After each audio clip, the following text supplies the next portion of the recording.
Alright, hello everyone, welcome to another exhibit video. Today we're going to be playing, we're going to be doing something new once again. We're going to be doing a tutorial video since y'all liked the last one. Apparently y'all gave me 10 likes because so I can pay my child support. So, as y'all know, I covered up a couple things with the tutorial video, basically trying to find the right killer for you and also trying to figure out which character honestly would suit you most. Going from Naughty Bear, this motherfucker right here, to Freddy Krueger, or maybe even the Nemesis, the AIDS monster, Bane, whatever you really desire, to be honest. But I recommend, as like a first-hand killer, I would recommend playing as Ghostface, as I said in my last video. So, just a little quick recap and review. My internet's a lot better, so I can kind of explain myself more thoroughly. And we're gonna use Freddy Krueger this time. No, not Freddy Krueger. Mastermind. Here, give it a second. So, we're still in foundational levels, so there's a couple things I still got to kind of go over with y'all. So, for starters, one of the big things that I'm kind of noticing with most players, it's that, Mastermind, look back the fuck over here, please. Look back. There's no camera behind you. You're not him.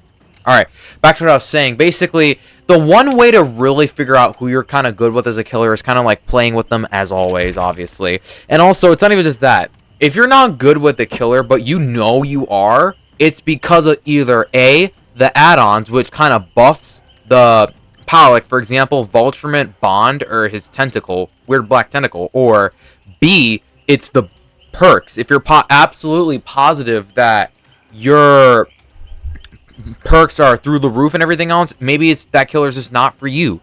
Like, for example, I'd say playing as the hillbilly or playing as the nurse or the wraith. Playing as the wraith is probably one of the hardest killers to counter because his main ability is to go invisible and become non-existent like my dad, as always. So I would only recommend using him if you're really experienced and you know what you're doing.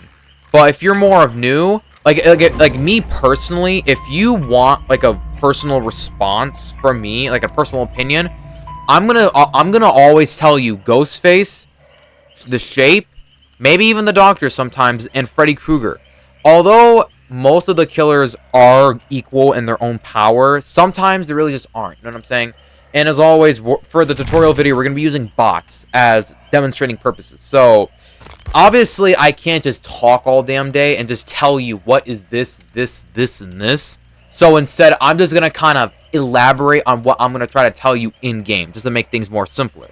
And since we're doing that, we're going to use Mastermind as a perfect example. Basically, Mr. GigaChat, and there's one other word that I really can't say, otherwise I'd get demonetized. But alright, so a quick recap before I begin my demonstration. Remember, power, basically what the killer's main ability is. Add-ons, buffs the power. Offerings, does whatever. Perks, buffs you, chases, stealth, whatever. It can be good for strategic plans or whatever. Anyways, let's get into this, shall we? Alright, so we are in the sheltered woods. So this is going to be a perfect example. So, for starters, number one way to figure out where Survivor's at is to listen to the sounds of a generator. And red stains, of course. So, in order to figure this out, obviously use headphones. That's my best suggestion for you. And you would know where the survivors are at if a generator is making that specific noise. And as you can see, there's like at least 3 other people just running around like rats. And that's one hit. And we can technically use our power, and we can kind of like scold her out a little bit. And then in this case, no, okay. Break the pallet. Break the pallet. She's going to try to run this way so she can close off some distance. No. You disappoint me. Is that the best you've got? And then just like that, kids, that you got your first hook of the day. And one of the big counterparts to looping is always breaking the pallet right when you get the chance. But not always. Let me explain. Because let's say, for example, you get pallet stunned by a person or whatever. They're going to have a flashlight instinctively. Or they're going to have something else that's going to help them in the long run. Here, let me think. Let me hear them. Yeah, they're over here. And then the red stain's over there. So, instinctively, they're going to go over here, and they're going to unsave, and then somebody else is going to try to take a hit for them or something. Nice one. Here, we're going to use our power. Why not? So, we're going to use our power. It's going to... Is that all you have? And then just like that, we got a hit. So it's in general like kind of like a smart strategic based game, because you can't just get one killer and then expect to be like almighty in this damn bitch. No, it takes skill and it takes time learning each perk and each killer day by day. It's a day by day process, to be honest. I have over 350 hours in this game now. I have over 350 hours in this game, and I've lost the majority of my games that I've played, but that didn't stop me from keep going, because I know that I love what I do most and play Dead by Daylight, and then I keep going again and again and again, and then you're gonna get better. That's the point of Dead by Daylight, kind of. It's to kind of teach you to not get angry. It's also to help you teach yourself to be self-aware of everything else. And of course, these people are bots, so they're not gonna know any better. So here, if there's a pallet right here, I want to show y'all a little trick. I'm going to let her go to a pallet. I want to show you guys a really cool trick. She's going to keep vaulting this, for example. I was going to do a special trick with a pallet, which most people are going to really want to know. So here, let me just, like that. See what I just did? What I just did there, I just basically prevented the pallet's stun completely. More from you. So what I did here, let me hook you really quickly. So what I just did basically was a pallet like prevention, pallet stun prevention. In order to do this, all you gotta do is just do this. Right when the survivor is right here, all you have to do is just step away from it, and instinctively they're gonna drop it, because the frame delay of that action is by a couple frames, like at least 5 to 10. So then you'll have a second to react or so, give or take. And if you're lucky, you'll be able to break the pallet easily and then catch like almost every amount of distance you can think of. And then of course they're gonna try to loot me. And also, as I said in my last video, sometimes there's an endless loop like this. Like houses like these, one window, one pallet, and then one exit way. That's an infinite loop. Don't go for it. Don't. And also, this game's mainly moralized off of common sense. Like, okay, for example, if you know that somebody is at a generator, then go to that fucking generator. You're saving yourself a lot of time. And I'm being serious. So I'm going to go right here. She's going to basically keep looping me forever and ever. But, however, the momentum of me is fucking fast. So she's going to abandon the chase almost. But at the same time, we got to be aware of what's surrounding me as well. So, okay, she's going to be running around this way. Okay, she didn't take the hit. Bam. That's just bad. You won't make it much further. Hold on, actually, we can Mori. So, here, I'll show y'all a little demonstration real quickly. A Mori is basically an ultra rare offering. You can get it. It's just, like, rare to get. It's like chance and luck based. And a Mori, viewer discretion advised, would look like this.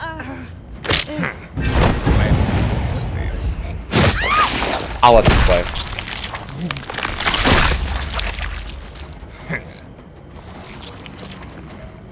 Like that, and she is covered up in my Ebola. So that's what a Mori is. It allows you to kill any survivor within the second hook stage. After you hook them 2 times, you can either Mori them or hook them. That's what people mean by Mori. Like that. And then of course, because sometimes playing Dead by Daylight is not just, oh, okay, it's not just about hitting the survivor all the time. You know if you won the battle. It's not even a battle. What the fuck am I saying? It's not even a battle. You'll know if you won the game if you can kind of outsmart the player, and you know like where these players are at, and you know what they're doing most of the times. And watch, survivor's gonna be waiting right here. And if she's gonna keep looping me forever and ever, I'm losing more time than I can probably gain. So in this case, I just saved myself probably like a couple minutes just doing that. And we can use our power as well. Ooh, nice one. Basically, that would have kind of gotten her a little bit. But back to what I was saying. My whole point of even making this video is that y'all wanted it, I deliver. If y'all want it, I deliver. And I'm trying to teach y'all whatever I know for the most part. And I'm learning day by day, kind of. Like that. And of course, I'm going to teach y'all, like there's more to offer for a survivor. Like, I know certain texts. If you don't know what text means, which one? Most of the times, you're not going to know what text tech means. Basically, tech means, in terms of Dead by Daylight, it means like technique, like a certain like ability or move. Kind of like the pallet thing. Like if you're too close to the pallet, all you gotta do is move back. That's the pallet tech, kind of. That I just made that up, to be honest. I don't know the actual name of it. Here, do this. Hit 1. And she has the map as well, so I gotta be careful. Also, quick heads up, one of the main things you gotta kind of pay attention to for a survivor is the fucking add-ons. Like, if one person has a med kit or one person has a flashlight, you gotta make sure that you look down. If you look down while somebody's using a flashlight, you're evading that flashlight's purpose. So therefore, you're kind of counteracting it. That's one of the big tips that most Dead by Daylight killers, as beginners, they don't really seem to kind of know. Ooh, nice one. And there's kind of no point in just going back to that generator, because by the time they get back there, I can just get her. Or something like that. So go over here. So go right here, and then watch. We're going to be able to catch up to her pretty easily. So whatever she does, basically, like, it's over. She can't do anything. Done. Just like that. Performance indeed. So then we hook her, and then in this case, this should be her second strike, if I'm correct. And then they got rid of the Hex's Plate thing. They know what they're doing.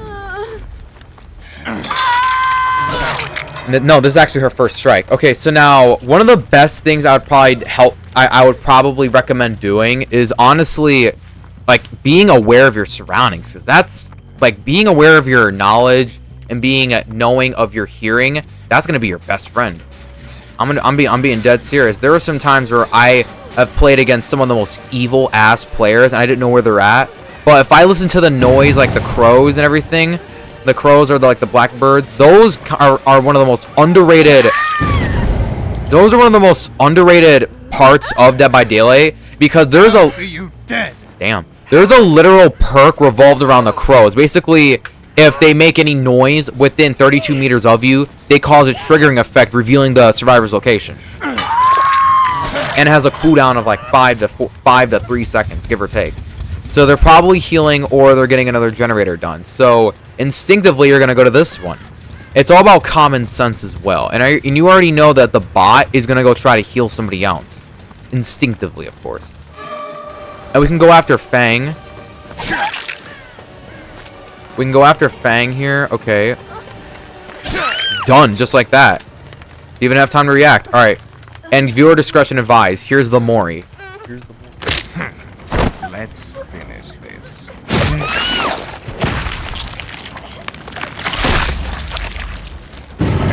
Damn.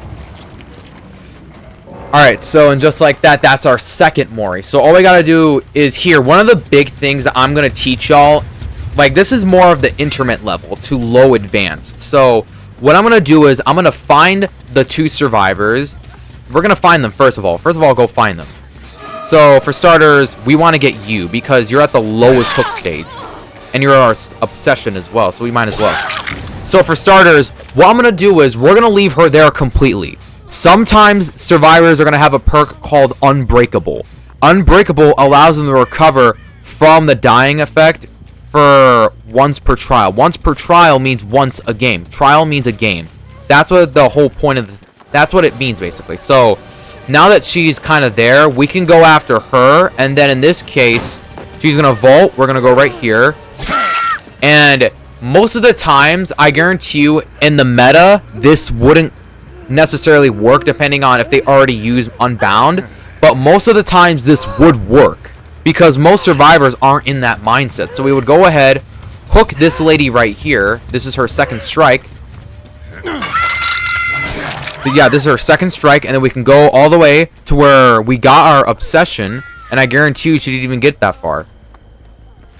Hold on, wait, hold on. She's right here. Can we Mori her? No, we can't. So in this case, it's game. See what I mean, folks? And that, kids, is how you understand the basics and foundation levels of a killer for Dead by Daylight.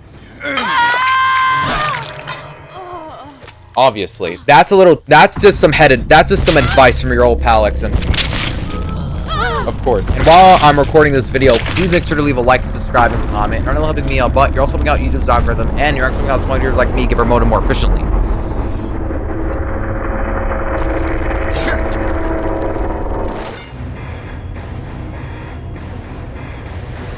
And that, kids, is how you play with the mastermind. Once again, that's also the basics of a Dead by Daylight killer. All right, so that once again is how you play with the mastermind. So just a heads up as well, if y'all would like me to do an intermittent level, which obviously I'm gonna do since y'all like the last one, mastermind, turn your ass back over here. Thank you. Thank you. Turn your ass back over here. You're not special. All right, thank you. So if y'all want an intermittent to advanced level, a series like this, basically where I'm teaching y'all how to do this, this, and this, because none of this is going to be edited out, but the part where I'm getting into the match and everything else. Nothing is going to be edited out, because I want y'all to understand what I'm trying to teach y'all into the most best way possible. And obviously y'all liked the last video I made, because it got like 10 likes and it got 200 views, which is impressive considering that was like a 15-minute tutorial video. But once again, if y'all want me to do not just a killer video but also a survivor video, consider liking the video and also subscribing. Once again, you're not helping me out. You're not only helping me out, but you're also helping out YouTube's algorithm, and you're active on small YouTubers like me. You can promote it more efficiently. But other than that, I've been your host, Xavier Gaming. I'll catch you guys in the next one. See ya.